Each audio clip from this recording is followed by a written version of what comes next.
if you're a guy that doesn't share much, you know, some of us as guys, we don't share a lot of shit. I didn't. I got into personal development, I started to, and then I got into spirituality, then I shared too much stuff, and it's too much cacao and hugging each other and crying, and it can go too much the other way of like, all right, what are we gonna do? Like, we're gonna challenge you to grow, and you say you want this, or you can actually follow through. As guys, we can have life feel like it's totally fucked. Like life is burning down. And I saw it today, and it was funny, it was cute, but it's kind of sad. And it was like, no matter how shit your life is, you could have the worst day of your life, and you're still sending funny memes to your homies in the chat. You know, it's kind of funny, but it's kind of like, maybe it's time for a change.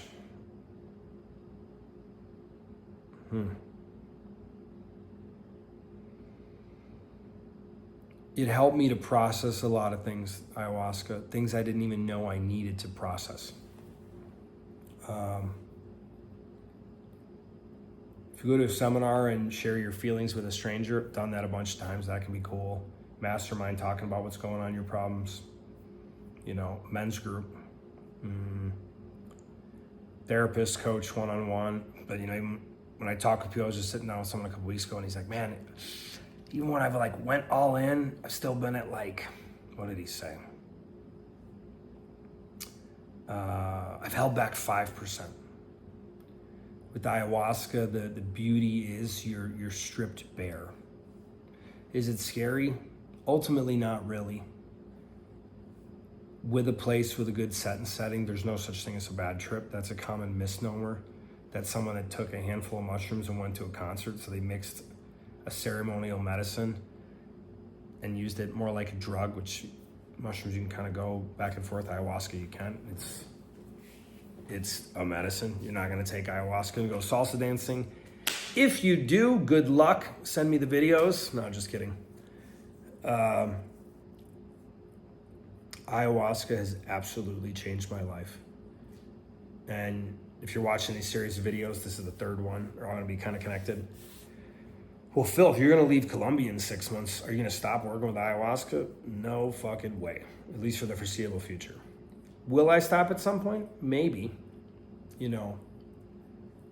And people can have the misunderstanding, like, was that an addiction then? Like, if there was something, like if you took 2 vacations a year, would you be like, I'm addicted to vacations? Like, no, probably not. Have I used ayahuasca as something to escape reality and get the illusion of clarity, which was really me just needing to challenge me into action and taking the next step and not having a plan?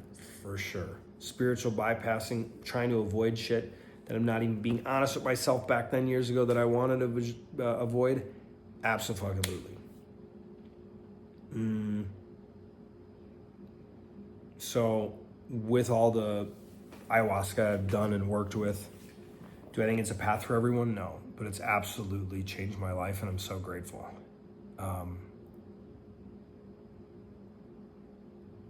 It excites me because something in my heart knows. Like, I wouldn't be surprised if I moved to, out west is one of the main regions I'm looking at in the States. I won't say where yet, not publicly at least. And if I move back in April, or when I move back in April, I think it's going to be April. Will I be probably coming back for a retreat in July? Yeah, and I'll probably be bringing 6 people with me that are friends, clients, and family. I don't know how I would have healed certain things without ayahuasca. There's one other therapy, like breathwork modality, that's had big shifts, but overall, ayahuasca has still been more powerful. However, I had one of my biggest healings in my life from some horrible shit that I'd suppressed for 30 plus years.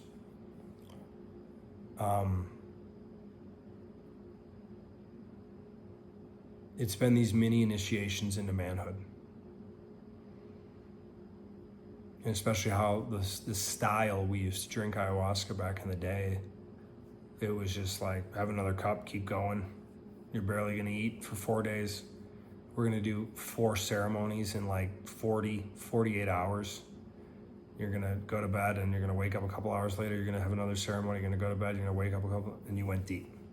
It was rough and worth it. But these different initiations, at 31, when I got exposed to ayahuasca, it's like I didn't know, what was it to be a man? Am I saying you need to drink ayahuasca to initiate yourself into manhood? No. Did it work for me, and I've seen it work for many other people? Fuck yeah. Fuck yeah. And it's shown me the error in my ways. I can think back to so painful, man. So painful. One of the most painful ceremonies. I got to just see all the mess that was inside of me that was still unhealed. I didn't get to understand it. I got to see and feel it. If you've never worked with psychedelics, what I'm going to say to you makes probably no sense, and that's cool. But I got to see almost like the inner contamination that I hadn't healed. Just the shit. I was okay with that. What I wasn't okay with, knowing that, realizing that I had that pain inside me, I had especially that unresolved, hurt inner 5-year-old inside me. And I didn't know that was the problem, and I hadn't been able to fix it. And to think that, I don't know how that works exactly, through sex, through the relationship, through dating, through my own. I was very kind, I was sweet in the relationship. I also kind of lost my balls. It'd be convenient to blame it on my ex-girlfriend, it wouldn't be true. And I got to see that, that I contaminated her. And I don't have to, and I don't agree with everything ayahuasca shows me, because it can be a metaphor, it can be like a dream state, it can be just some goofy shit, honestly. Some dreams, you're like, this makes no sense. You're like, I don't know what it's trying to tell my subconscious mind. It's just I went to bed on the wrong channel. I don't really watch TV, but you know what I mean. And that in that particular retreat initiated me into a different level of manhood, of realizing where I was the dude that, at that time at least, that had, the metaphorical bullet wound, gushing blood. And as you heard the saying, it's one of my favorite quotes. It's so perfectly said. If you don't heal from what hurt you, you bleed all over people who didn't cut you. And I had no idea I was doing to that extent back then. And it was the last person in the fucking universe that I would want to have be collateral damage of my unalchemized, unhealed, unintegrated shit. So that was an initiation into a deeper level of manhood. All right, I gotta figure this out. This is unacceptable. Took me a few months to really start to nail it in, maybe 6 months. No, it was less than that. But I did.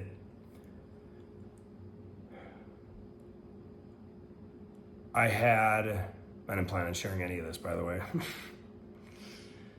Just totally random, sharing what's on my heart. Well, not that random. When I got to Medellin, I was pretty boring the first 6 months, honestly. And then after about 6 months, I went deep into sex. Had a girlfriend or a little after that, but then it was hookers, 3-ways, 4-ways, prostitutes. A couple of years later, sex clubs.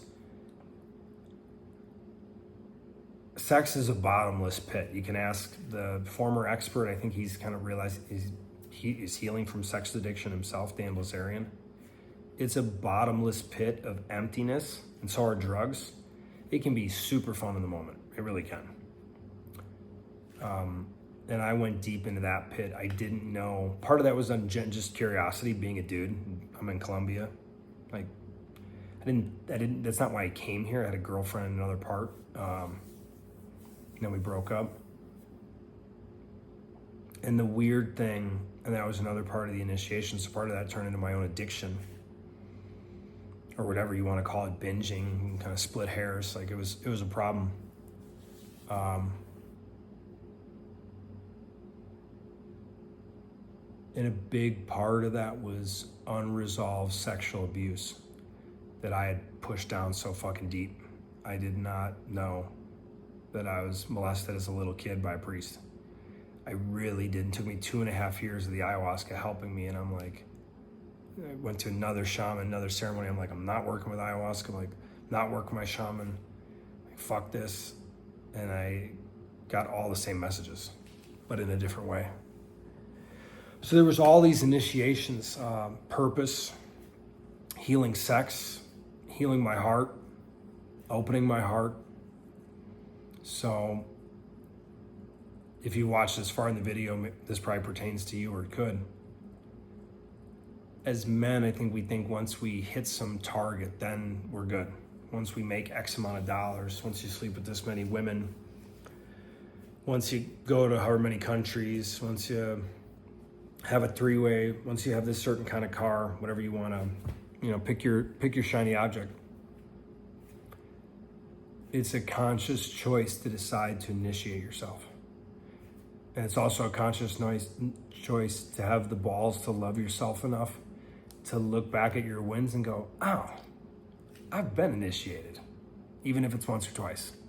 Maybe it's 20 or 30 times. And it's for you to decide, no one else. I do know this, and ayahuasca was one of my paths. I fought a coach of a men's group for 52 minutes and broke something off of my ribs, I think, not my ribs itself, unless I fractured it. I could stand up and show you. That was an initiation. I did not want to do that shit. That was not fun. I kept fighting for 52 minutes without a pause unless I was on the ground in agonizing pain thing and I broke my ribs. I've had breakups that were initiations. I've had getting into a relationship and having the courage and the balls to ask her out. That was an initiation. I've dated women that, man, I couldn't even imagine just a few years ago. The woman I was asking out 2.5 years ago would have been a year or two earlier, like, oh my God, I can't believe it. And I've had the privilege of going out with more and more women, even though I haven't really dated. I've been on one date in the last year. I can promise you with this, and I wasn't planning on taking the video this way, but here we go. My path, a big part of my path was challenging myself through working with ayahuasca. As a man, if we don't challenge ourselves, life will be, I would say challenging, but it'll be incredibly fucking hard. Fucking hard. So much fucking worse. Like, thinking the times I puked in the puke bucket and thinking just the fucking turmoil and the shit and the sadness and the fucking rage and the sexual abuse and the sexual addiction to drugs, all this kinked up emotional shit that was fucking killing me like poison inside. And again, I'm not saying ayahuasca is the path for you. I don't sell ayahuasca either, so more on that. But just this shit that was just eroding me like fucking acid in my mind, in my guts, in my heart, and I didn't know. I had no fucking idea. And as guys, if we don't, have the fortitude, the balls, and I like saying it that way, and it kind of sucks to hear, and it's the perfect word, just grabbing our balls and going, I need to fucking do this. Like, enough is enough.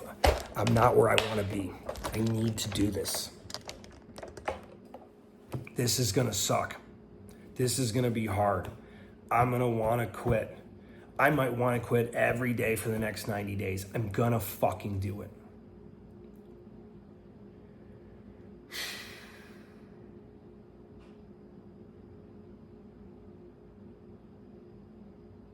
If we don't decide to challenge ourselves and to have our own somewhat strategic, somewhat not, joining that men's group, getting the shit beaten out of me for 52 minutes. I'm glad I got a little black and blue under his eye. we need initiation. And it's a conscious choice to have the balls enough to love yourself, to look at your past and go, yeah, motherfucker, I have went through some initiations. I've been being too hard on myself and saying someday, to have the courage, have the balls to fucking love yourself enough to do that. And to also go, motherfucker, there's more. And I can just say with love in my heart and fire in my balls, most of those initiations are gonna suck ass. You're gonna wanna quit. You're gonna go, why did I do this stupid Facebook challenge or post every day this dumb shit? Or like, oh man, I'm doing celibacy. Oh fuck, this really sucks. And then 3 months later, you're like, holy shit, I'm a new dude. Oh, I'm doing this semen retention. I'm not gonna come for a month. Or oh, I'm getting up at 5 a.m. or whatever and doing this meditation. It will be hard. And I'm not the kind of guy that's gonna tell you to embrace the suck and be addicted to suffering. That is stupid as fuck. Sorry. If I offended you, I'm not that sorry. But it just doesn't fucking work. But we do need challenge. Addicted to suffering, that's like half of personal development. Ciao, Pascal, see you later, alligator. That's not my shit. But I know probably in the next 2 weeks, I will commit to some new shit that I'm gonna go, fuck, man. I'm not gonna post it on Instagram or some shit or here. I'll talk about it after it's done, as I should. But that's part of life. And ayahuasca has been a just absolute magnificent initiation into my own manhood. And it hasn't been one ceremony. Just like your initiation, whether it's ayahuasca or it's your next commitment, it's not gonna be one 90-day ritual. It's an ongoing sharpening of your sword. And the goals, the money, the wife, or the women along the way, whatever, nothing is fulfilling. Nothing is as fulfilling as who you become. Said differently, nothing is as fulfilling when you can look at yourself in the mirror and there's a deeper certainty between you and you, that something in you fucking knows. That there's a level of trust, there's a level of respect that you can look at yourself after 90 days and go, man, that's never existed. I've had moments, but there's a level of connection to the man I'm looking at in the mirror that I've never had in my fucking life. There's nothing more fulfilling than that, than who you become and owning and loving the man in the mirror and being proud of him, respecting him, trusting him. And as you grow and grow and you get bigger and bigger and stronger, you probably need some times along the way where you're like, I'm Cristiano Ronaldo, motherfucker. I hit goals. Like, what am I gonna do? Miss? I'll miss, but then I'll make it again. And then as you get a little older and a little wiser, it's just a silent leadership. A lion doesn't have to go around telling people he's a lion. He's just a fucking lion. Thank you for watching. Choose something to initiate yourself into today. If you don't, the true self-trust and self-respect will continue to dwindle. And what that means, especially for men, love is almost impossible really to flow. Fall in love with that motherfucker in the mirror. I want to see it, baby. Thanks for tuning in.